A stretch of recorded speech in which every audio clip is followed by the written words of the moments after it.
안녕하세요. 크리에이티버 전찬입니다. 이덕일 소장 나오셨습니다. 안녕하세요. 이덕주입니다. 네, 전찬 이덕일의 종횡무진 영화와 역사를 탐하다 첫 번째 미나리를 통해서 우리가 코리안 디아스포라의 문제를 좀 짚어봤는데요. 한 번으로 끝내기 아쉬워서 그 미나리 두 번째 이야기 계속 디아스포라의 문제를 좀 더 깊이 있게 짚어보도록 하겠습니다. 한국 영화에서도요, 코리안 디아스포라는 중요한 이슈는 아니었지만은 일련의 영화들이 그 문제를 사실 극화한 적이 있습니다. 당장 떠오르는 예가 1960년대, 70년대 만주 웨스턴이라고 그래서 우리 저 독립운동화로 많이 만주 갔잖아요. 그래서 만주 웨스턴 또는 만주 활극이라고 칭해진 일련의 영화들이 나왔습니다. 가령 대한민국을 대표하는 거장 인권대 감독 그 데뷔작이 도망강아 자리꼬라거든요. 1962년 그 영화가 만주 웨스턴으로 분류됩니다. 그 독립운동가가 그렇죠. 나오죠. 네네네. 그래서 사실 이제 그 지난번에 분류해 주신 독립운동하러 간 그 첫 번째 그 세력 사람들의 이야기죠. 그리고 그 한국의 만주 웨스턴 하면 대표작 중에 대표작은 그 신상옥 감독의 무숙자. 신영균 우리 회장께서 나오시는 영화인데 무숙자를 우리가 거론할 수 있고요. 또 미국에 계십니다만은 그 인권대 감독 등을 배출하는데 아주 혁혁한 공을 세우신 원로 감독 지금 살아계십니다. 94세인데 정창화 감독의 뭐 광야의 결사대 같은 영화들. 뭐 그 영화는 이제 영화 내용적으로 좀 문제가 될 수 있습니다만은 어쨌든 그 만주 웨스턴으로 분류되는 영화고 그다음에 그 광야의 결사대 같은 내용 문제가 된다 하는 굉장히 게 심각한 문제가 됐었죠. 중국에 이제 팔로군하고 북부군을 끌어들였잖아요. 그래서 갑자기 국공내전에 개입을 해가지고 이제 장개석의 국부군 쪽에 개입해가지고 영화를 이제 만들었는데 뭐 그 당시 60년대 후반이었잖아요. 네, 선보인 게 66년이니까 그때 60년대 중후반이죠. 그 당시 뭐 우리 사회가 상당히 이제 반공 이쪽으로 다 흘렀고 뭐 당시에서 그 뭐 당시 이제 총통이 한국의 최고 훈장 받고 막 그랬던 사회 분위기 속에서 어떻게 보면 지금 시각으로 보면은 문제가 좀 있을 수 있는데 뭐 그 당시 시각으로는 또 뭐 그럴 수도 있겠다 하는 생각도 들죠. 사실 정창화 감독은 그 1950년대 말 60년대 홍콩에 그 스카우트 때 가셔가지고요. 정말 홍콩에서 거의 탑 감독의 자리에 오른 입지전적인 인물입니다.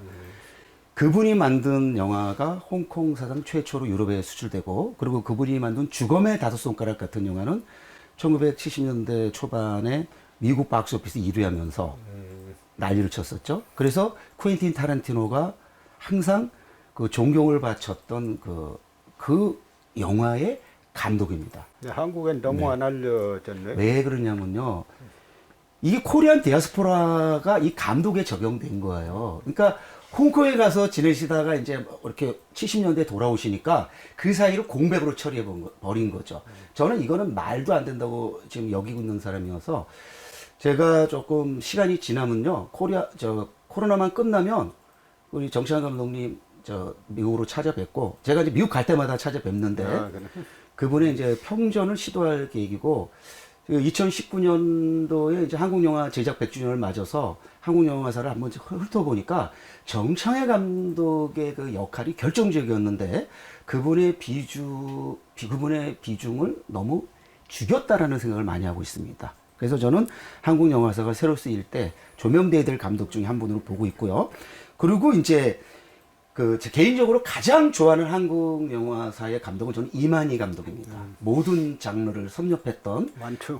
네, 바로 그 신화적인 만추의 근데 그 영화는 이제 볼 수가 없지만 이만희 감독이 쇠사슬을 끊어라 제목도 뭐 1971년도 작품인데 이 역시 만주 웨스턴으로 분류되는 작품입니다. 그 다음에 이제 2000년대에 아주 대흥행적인 한 편 나왔죠. 김지훈 감독이 놈놈놈, 좋은 놈, 나쁜 놈, 이상한 놈.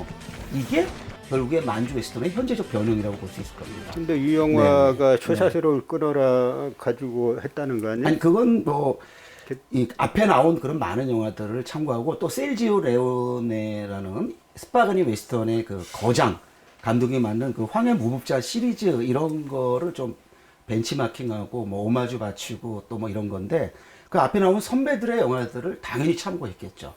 그래서 그 김지훈 감독은 사실 장르의 달인이거든요.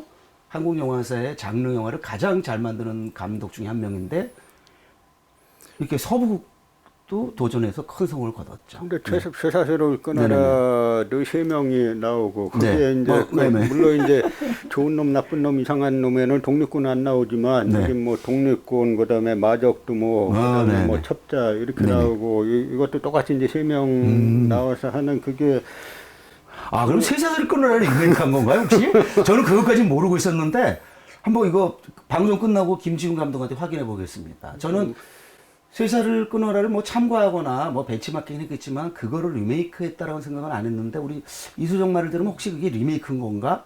저도 한번 짚어보겠습니다. 참고는 100% 한 것 했겠죠, 같고요. 그렇죠. 이제 뭐 리메이크 한 까지는 아닐 거는 거예요. 아마 제가 잘 모르겠는데 네, 가장 알아보시죠. 큰 그 역량은 그 셀지오 레오네라고요.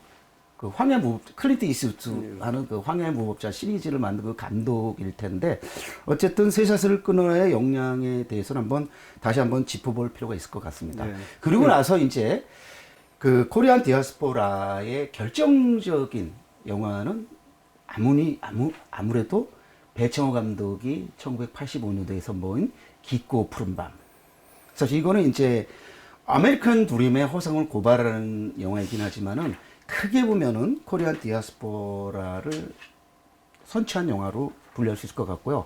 그 당시 그 30대 초의 안성기, 네? 그리고 30 아마 직전에 장미. 제가 장미 그 씨 같은 경우 제가 누님이라고 부르는데, 이 두 분들, 정말 그 싱싱함, 그 연기, 지금 눈으로는 좀 어색할 수도 있습니다.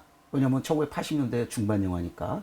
근데 그 80년대 한국 영화의 어떤 수준을 생각하면 그 당시 이 영화는 상당한 수준을 보였었고 아마 그 외에 뭐 흥행도 박스오피스 1위 한 걸로 저는 알고 있는데 그 80년대 뭐 적대의 꽃이나 기껏 푸른 밤을 통해서 배창호 감독은 한국 영화사에 오늘날로 말하면 봉준호 같은 감독이었죠.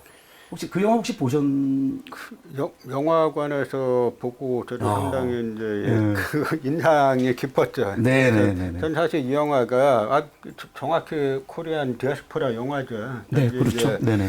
깊고 푸른 밤은 합법적으로 간 가족들 이야기고 이 영화는 이제 한 명은 죄인 장미에 쓰는 이제 그 합법적인 신분이고. 그 배창호, 안성기, 네. 안성기 씨가 나온 백호비는 이제 불법 체류자잖아요. 그렇죠. 그래서 이제 그린카드라 그러죠. 그걸 갖다 얻기 위해서 위장 혼인을 하는데, 그리고 이제 서로 계약에 의해서 위장 혼인했다가 이게 이제 죄인이 사랑에 빠지는데 이 백호비는 뭐 사랑이 아니고 자기는 고국에 있는 가족들 데려와야 하는 거고 그런 것들을 서로 이제 부딪혀가지고 또 이제 비극으로 끝나는 영화인데요. 정말로 어쨌든 사랑과 현실이 그 부딪히고 그다음에 해외 가서 미국 가서 저기 뭐 정착하는 게 얼마나 어려운 건가 하는 거를 제가 느꼈던 예전에 그 기억이 납니다.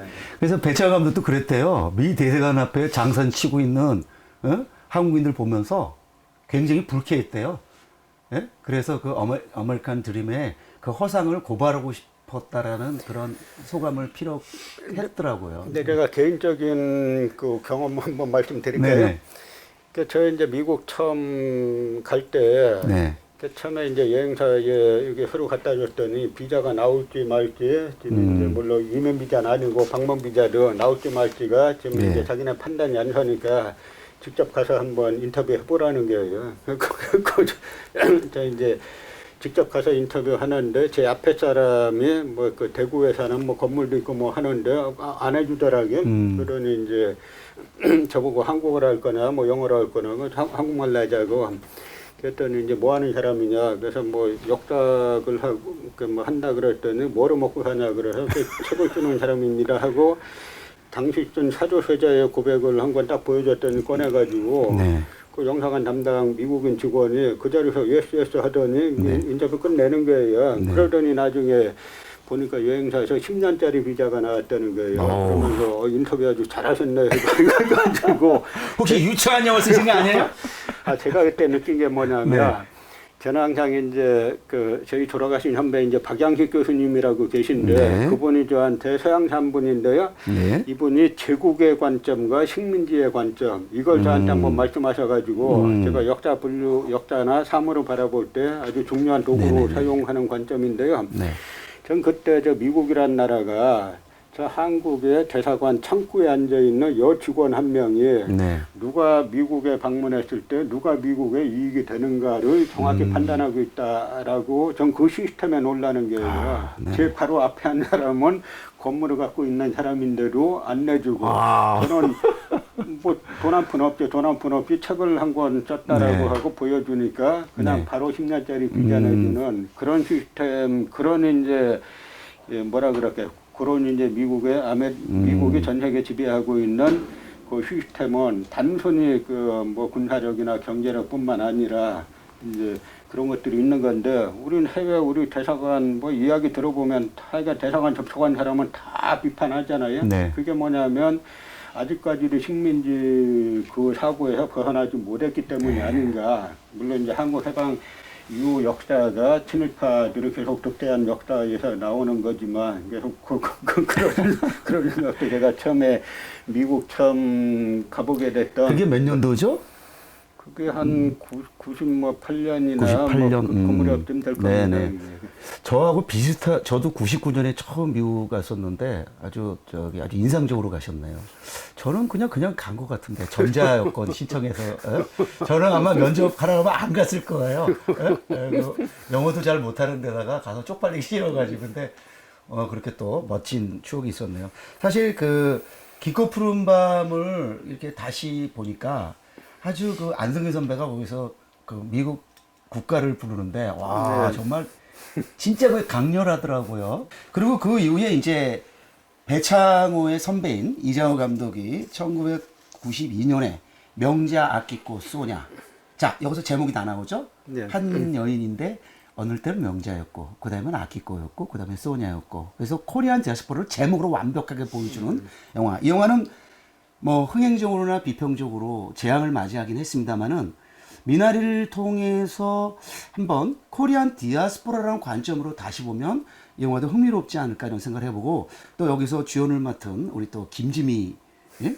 우리 여사 우리 윤여정 여사도 이렇게 존경을 표할 우리 또 여걸이셨죠. 아시아 최고의 미인이었고 그래서 이 미나리가 이런 영화들의 한때 그냥 스쳐 흘려보냈던 영화들의 소중함을 다시 상기시켜준다는 점에서도 미나리는 참 소중한 영화다는 생각을 했습니다.